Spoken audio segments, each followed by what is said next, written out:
waaye ginnaaw ñaan boobu rox bi di ñaan. Après cette imploration secrète de l'âme à travers l'invocation du nom divin Ya Fattah, celle-ci engage une nouvelle supplication en se tournant vers un autre nom sublime d'Allah, Ar-Razaq. Dans cet appel empreint de ferveur, l'âme implore son Seigneur en utilisant le nombre sacré du monde terrestre, soit 21 fois. Elle élève ensuite son invocation en répétant 21 fois le nom divin Ya Razaq, adressant cette prière en faveur de l'organisme humain qui lui sert d'hôte. Elle s'exprime ainsi devant son Seigneur.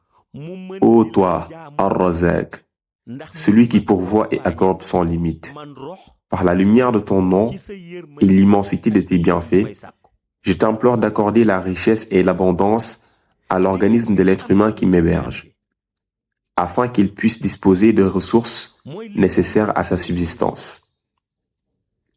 Permets-lui de puiser dans cette abondance l'énergie et la vitalité indispensables pour être actif dans ton adoration et pour m'accompagner, moi, l'âme, dans ma quête de ta miséricorde et de ton agrément. L'aspect le plus remarquable de cette prière secrète réside dans le fait que l'être humain, bien que bénéficiaire de cette intercession céleste, peut ne pas en être conscient. Car, observe bien ce laps de temps fugace, cet instant précieux, situé entre la prière de Fajr et les préparatifs de Salat al-Subh. Dans ce court intervalle, l'âme logée en ton être se connecte avec son Seigneur et sollicite pour ton propre organisme une faveur inestimable. Cette âme, dans son intercession secrète, invoque le nom divin Al-Fattah, qu'elle récite 19 fois, afin de solliciter pour l'être humain une ouverture spirituelle en matière de lumière, Nurani. Car lorsque l'homme bénéficie de cette illumination divine, l'âme trouve un environnement favorable, dans lequel elle ne diffuse que des énergies positives. Mais son invocation ne s'arrête pas là. Elle poursuit sa supplique en s'adressant au nom sublime d'Allah, Ar-Razaq, 21 fois, implorant encore en faveur de l'être humain. À travers cet appel, l'âme demande à Allah de lui accorder une abondance bienfaisante, un afflux de subsistance destiné à nourrir son organisme afin que celui-ci demeure énergique et actif. Ainsi, il pourra pleinement accompagner l'âme dans l'adoration de Dieu. En cet instant précis, le détenteur de la vision intérieure atteste que cette réalité s'applique à toute âme résidant dans un organisme humain. Ainsi, chaque âme, indépendamment de la condition spirituelle de son hôte, a la faculté d'implorer ses prières sublimes en invoquant ces deux noms divins entre la Salat al-Fajr et la Salat al-Subh.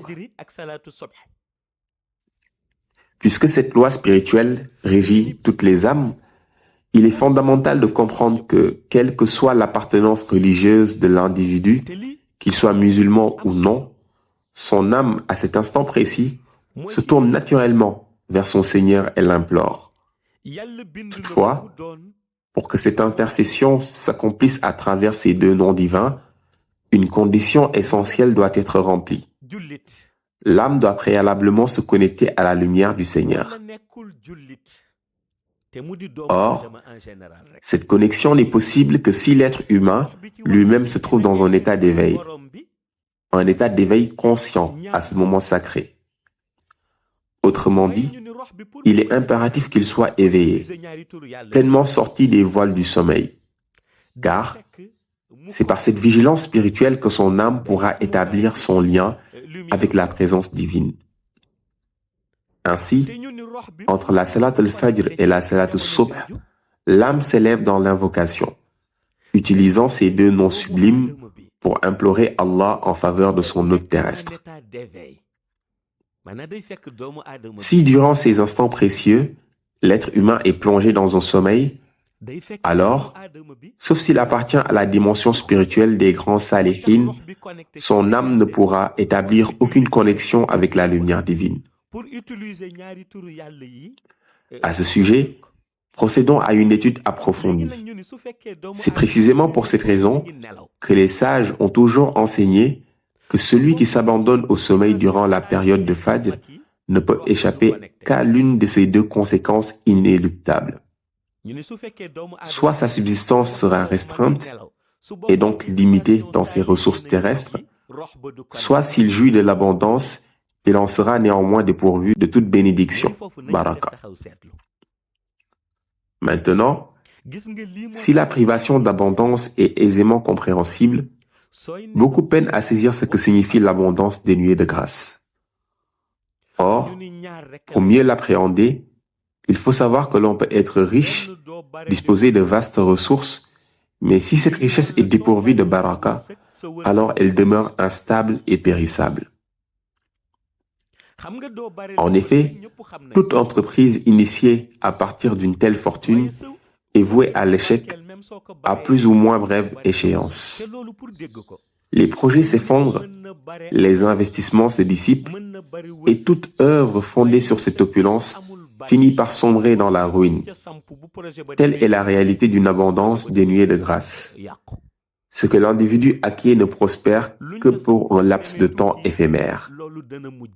Et ses descendants ne pourront jamais en hériter durablement. C'est pourquoi, face à cette science mystique, les sages, après l'avoir contemplée à travers leur vision intérieure, l'ont formellement énoncée sous forme d'un enseignement universel. Les sages, dans leur profonde sagesse, ont également révélé une autre organisation subtile régissant la relation entre le sommeil et les bienfaits spirituels.